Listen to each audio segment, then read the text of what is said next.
La Llorona, the crying woman. I still remember that night clearly.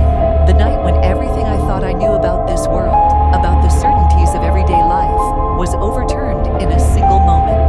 It was a rainy night, and I was just an ordinary person, driving along a deserted road, much like any other night. But that night, I encountered La Llorona. I had started my journey home after a late-night party. The autumn chill had seeped into every corner of the narrow road, and a thick mist blanketed the ground, rendering the surroundings blurry. I drove slowly, with no particular destination in mind, other than getting home, when suddenly I found myself on an unlit, forgotten dirt road. This road was rarely traveled, a worn-out path long abandoned by most. I remembered having heard eerie tales about this area, stories of a woman crying through the night, wandering along the riverbank, and those who heard her cries would never return. I never really believed in such legends. I assumed they were simply the fanciful tales of people with vivid imaginations. Yet, as I drove through that stretch of road that night, I began to realize that sometimes a horror story might turn out to be all too real. As I navigated a sharp curve, I suddenly noticed a vague figure by the roadside. At first, I thought it was just a pedestrian trying to find her way home. But there was something strange about that figure. The woman wore a white dress, soaked by the rain, yet she carried no umbrella. She stood there silently, gazing off into the distance with vacant eyes, as if unaware of my presence. A chilling sensation that defies description surged within me. I slowed down, inexplicably compelled to stop my car and ask if she needed help. Surely there was no one else on that lonely road. It was a night so silent that even the smallest sound seemed amplified, making it feel as though the two of us were the only beings left in existence. When my car finally came to a halt, I rolled down the window and looked at her through the falling rain. I softly called out, "Ma'am, do you need any help?" She didn't reply, but when I met her eyes, I felt an icy breath emanate from her. Those eyes were not ordinary. They were deep, pitch black, like a bottomless chasm. A strange, unsettling feeling welled up inside me, yet I still presumed she might simply be lost. "Do you want me to take you somewhere?" I asked again. She nodded silently and stepped into the car.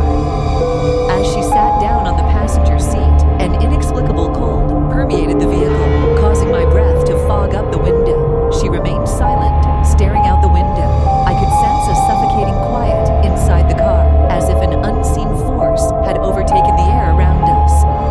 I tried to engage her in conversation, but she offered no response. The night grew increasingly eerie as I drove deeper into a forested stretch, with trees seemingly swallowed by the dense mist. I began to feel as if I were being watched. This sensation intensified every time I caught a glimpse of her eyes, never turning towards me, only fixed intently on the darkness outside.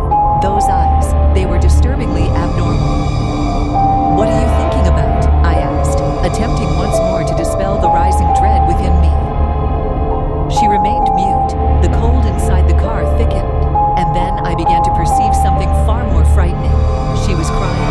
A faint, almost imperceptible sound of weeping filled the space. I turned to look at her and saw her face blur with tears. Suddenly, she turned to look at me. Those eyes, not the eyes of a living soul, were empty, as though every trace of life had been drained away, leaving behind only a hollow void. I couldn't utter a word. A profound terror gripped me, and I immediately slammed on the brakes, coming to a halt. She did not speak a single word, yet in that moment, an overwhelming chill seemed to freeze the very air around me. I glanced over at the passenger seat, where she had been sitting, and she had vanished. There was no sound, no trace of her presence. I stepped out of the car and scanned the area, but all I found was the thick, impenetrable fog and the constant drumming of the rain. I couldn't comprehend what had just happened. Had I been overtaken by fatigue and imagined the encounter, or had I truly met a ghost? I didn't know, but I couldn't shake off the icy presence she had left behind. The next day, I couldn't stop thinking about her. I searched for any information regarding the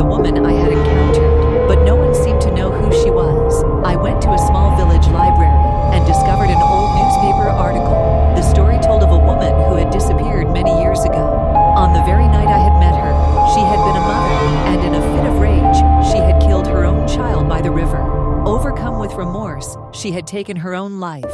Yet her spirit never departed. Every night she was set to wander, crying out her